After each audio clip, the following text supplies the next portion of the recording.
جیسے فی زمانہ ابھی موجودہ دور میں ارتداد کی ایک لہر چلی ہوئی، ہماری بہنوں کی بھی طرف چلی ہوئی ہے، ارتداد سے شکار ہو رہی ہیں۔ جو ماڈل شریعت میں پیش نہیں کیا ہے اس ماڈل پہ چلیں گے تو خسارہ ہونا ہی ہونا ہے۔ تعلیم نسواں سے کسی نے نہیں روکا، تعلیم دینا ضروری ہے، دینا چاہیے۔ ماڈل جو شریعت نے پیش کیا ہے اس ماڈل پہ چلیے، جو دستور شریعت نے قائم کیا ہے اس دستور پہ نہیں چلیں گے تو نقصان اٹھانا پڑے گا۔ جیسا کہ ایک ابھی چند دن پہلے ایک واقعہ پڑھ رہے تھے دور حاضر میں بھی ہوا، ایک بہت نیک اور پرہیزگار شخص نے، بظاہر مذہبی شخص تھا، داڑھی بھی تھی، سر پہ ٹوپی بھی تھی، سب کچھ اس کا برقرار تھا، شریعت کے جتنے تقاضے تھے اس نے پورے کر رکھے تھے۔ اس نے اپنی بیٹی کو ٹرین میں بٹھانے کے لیے لایا کہ اسے یونیورسٹی جانا پڑھنے کے لیے، غالباً دلی۔ اچھا، جب وہ مذہبی شخص ہے تو جیسے ہی وہ ٹرین کے اندر گھسا ہے، اپنی بیٹی کو لے کر کے بٹھا کر کے وہاں سے اس کو ودا ہونا ہے، رخصت ہو رہا ہے۔ وہاں سے وہ جب وہ ٹرین کے اندر گھسا ہے تو ایک شخص کو دیکھا، ایک پریوار کو دیکھا کہ وہ پریوار مذہبی ہے، مسلمان ہے، سب کچھ ہے۔ انہی پریوار سے وہ شخص ملاقات کرتا، کہتا ہے کہ یہ میری بیٹی ہے، آپ لوگ جہاں تک جا رہے ہیں تھوڑا سا خیال رکھیے گا، دیکھیے گا۔ ٹھیک، ہاتھ ملایا، مسافہ معانقہ ہوا، چلے گئے۔ وہ پریوار وہیں بیٹھا رہا، وہ والد اس کا چلا گیا وہاں سے۔ اس شخص نے اپنی یہ تحریر لکھی ہے جس کو یہ ذمہ دار بنایا ٹرین کے اندر۔ اس نے کہا کہ ابھی ایک ہی اسٹیشن گزرا ہوا تھا، فوراً ایک شخص آیا جو مذہب کا اپنا نہیں تھا، غیر مسلم تھا، آیا ہے اور وہ لڑکی اس کے ساتھ ہنسنے کھیلنے لگ گئی، اور چند ہی منٹوں میں اس لڑکی کا نقاب بھی اتر گیا، چہرہ بدنا کر لیا۔ اب یہ شخص اس کی طرف ایک بار گھورا، اس کے گھورنے کا اثر یہ ہوا کہ کچھ دیر تک وہ پھر ٹھیک ٹھاک ساکن ہو کے بیٹھ گئی، پھر اپنی طرز پہ چالو ہو گئے، اور اسٹیشن آیا، دونوں اپنا باہوں میں ہاتھ ڈال کر کے گھومنے پھرنے لگے اور چلے گئے۔ یہ شخص نے لکھا کہ کاش کہ اس کے والد کا میرے پاس نمبر ہوتا تو میں اس کے والد کو بتاتا کہ تمہاری بیٹی کیا کر رہی ہے، تم نے کس بھروسے کے تحت اس کو یہاں پر بھیجا۔ ایک فراڈ کر رہے ہیں آپ، اپنی ذات کے ساتھ بھی فراڈ کر رہے ہیں کہ آپ ایک دھوکے میں ہیں۔ آپ کو یہ لگ رہا ہے کہ میری بیٹیاں یونیورسٹی جا کر کے، کالج جا کر کے اعلیٰ تعلیم حاصل کرے گی، جس اسلام نے یہ دستور نہیں دیا کہ لڑکیاں مسجد تک جائیں، جو کہ پاکیزہ اور پاک و صاف جگہ ہے، اکیلے مسجد تک جائیں، اس اسلام نے یہ کبھی اجازت نہیں دی، نہ دے گا کہ کوئی گھر کی بچی سینکڑوں کلومیٹر دور رہ کر کے تعلیم حاصل کرے اور بعد میں آپ کی بدنامی کا وہ حصہ بنے۔ فتنے کئی طرح سے آئیں گے اور کئی شکل میں آئیں گے۔ اس دور میں جو سب سے بڑا فتنہ چل رہا ہے وہ ارتداد کا چل رہا ہے۔ چند دن پہلے ایک وکیل صاحب تھے، بتا رہے تھے 51 کیسز آئے ہیں غیر مسلمان لڑکیوں کا مذہب تبدیل ہوا ہے، 17 سے 18 کیسز، جن بچیوں نے اپنا مذہب چھوڑ کر کے دوسرے کے مذہب کو اختیار کی۔ اس کا سوال تو والد سے بھی ہوگا، اس کے بھائی سے بھی ہوگا، غیرت مند بھائی سے بھی ہوگا، چچاؤں سے بھی ہونا ہے۔ کیسی ذمہ داری نبھائی ہے؟ کس پیٹرن پہ آپ نے اپنی زندگی گزارا، اپنے بچوں کو گزارا؟ سوال ہونا ہے۔ تو دستور جو اسلام دے رہا ہے اس دستور کے خلاف جائیں گے تو آپ ہلاؤ نہ اڑ جائیے، منزل تک نہیں پہنچ سکتے۔ آپ منزل جو آپ کی ہے اس کی پٹری پہ رہیے، تب جا کر کے کچھ کامیابی آپ کو مل سکتی۔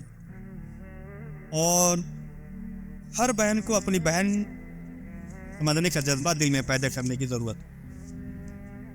یہ موضوع بہت ہی عجیب و غریب موضوع ہے، اس پر بات کرنے کے لیے سماج کو پڑھنا پڑتا ہے، معاشرے کو دیکھنا پڑتا ہے، لوگوں سے ملنا پڑتا ہے، تب جا کر سمجھ میں آتا ہے کہ چل کیا رہا ہے، پھر اس کے بعد کچھ باتیں آپ کے سامنے ہو پاتی ہیں۔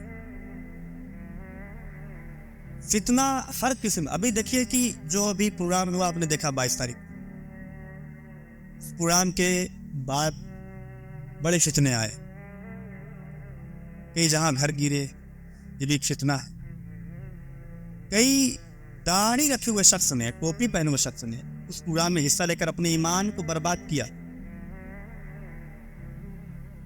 یہ ضروری نہیں کہ جو داڑھی اور ٹوپی رکھ لیں وہ محفوظ ہو گیا، نہیں. گھر کی تربیت کیسی ہوئی ہے یہ بہت اہم چیز. گھر کی تربیت میں کیا سکھایا ہے، ایمان کتنا ضروری ہے آپ کے لیے. اگر یہ بچپنے میں مٹی میں پلا دیا گیا ہوتا تو وہ چیز بڑھاپے تک کام کرتا. اور اسی چیز سے قوم مسلم آج بہت دور ہے، اور ہمیں ضرورت ہے کہ ہم اپنے آپ کو جگا لیں. نہیں جگائیں گے تو یہ نقصان کی جو آگ ہے کسی گھر میں داخل ہو سکتی. جب کوئی حادثہ یا سانحہ پیش آتا ہے، کسی کیا کوئی بے عزتی کر دینے والا واقعہ سننے کو ملتا ہے، اس موقع سے کچھ لوگ مذاق اڑاتے ہیں ایک دوسرے کا، کچھ لوگ ہنستے ہیں. مگر ایک بہت عقل مند شخص نے وہاں پر ایک بات کہی کہ ہنسو نہیں، کسی کے ساتھ ہو سکتا ہے، اتنا ہے کہیں نہیں پوچھ سکتا. تم ہنس رہے ہو، کل تمہارے اوپر بھی ہنسا جا سکتا ہے. ضرورت اس چیز کی ہے کہ اس سے بچنا کیسے ہے، اس کا انتظام کریے. اس فتنے سے، اس فتنے سے اپنے بچیوں کو، اپنے بہنوں کو روکنا کیسے ہے، اس کے لیے کوئی لاہ عمل تیار کر لیں. تب جا کر کے بچیاں اور بہنیں ہماری بچ سکتی ہیں، ورنہ یہ ناپاک سازشیں بہت زمانے سے کی جا رہی ہیں اور اب کچھ تیز کر دی. معاشرے میں کوئی شخص اگر آپ کی بچی کے متعلق خبر دے رہا ہے تو اس خبر پہ ناراض ہونے کی ضرورت نہیں ہے. اپنی تحقیق کو مزید بڑھائیے، میری بچی کہاں تک ٹھیک. اس پہ ناراض ہوں گے تو نقصان اور بڑھائے گا. اسی ڈر سے بہت سے احباب کچھ کا معاملہ جان کر بھی خاموش ہوتے ہیں کہ کہیں الٹا ان کے والدین ہمیں نہ ڈانٹنے لگے. کیوں الزام لگا رہے ہماری؟ ایسا نہیں. اب دیکھیں کہ فتنے کے متعلق ارتداد کا فتنہ. ارتداد مطلب مرتد ہو جانا. مرتد مطلب دین اسلام سے پھر کر کے کسی مذہب کو اور کو اختیار کر لینا. یہ اس کو ارتداد بولتے ہیں، اور یہی بہت تیزی سے چل رہا ہے. اور حدیث شریف میں اسی کی نشاندہی کی. انسان صبح مومن ہوگا، شام کو کافر ہو جائے گا. شام کو ایمان والا ہوگا، صبح کافر ہو جائے گا. کیسے ہو جائے گا؟ کہ اس طرح سے کبھی اللہ تعالیٰ کی حلال کردہ چیزوں کو حرام جاننے لگے گا، اور کبھی حرام کردہ چیزوں کو شام کو حلال جاننے لگے. جو اللہ تعالیٰ نے منع کیا ہے اس کو وہ صحیح جانے گا. جس طرح سے میں نے بتایا کہ اسلامی دستور کو چھوڑ کر کے، مطلب دستور اسلام یعنی اللہ اس کے رسول کا فرمان، اس کو چھوڑ کر کے زندگی گزارنے میں نقصان ہی نقصان. دین کو دنیاوی مال کے بدلے بیچنے کی چند صورتیں ہیں. مسلمان کے دو گروہوں میں فقط غصہ اور عصبیت کی وجہ سے قتل و غارت گیری ہوگی. یہ حدیث شریف کے مفہوم پڑھو. اور وہ ایک دوسرے کا مال اور خون حلال سمجھے. بس آپس میں آنا پرستی ہوگی، مار پیٹ ہوگی، ایک دوسرے سے بغض رکھنی ہے. ظالم حکمران کی حکومت ہو جائے گی.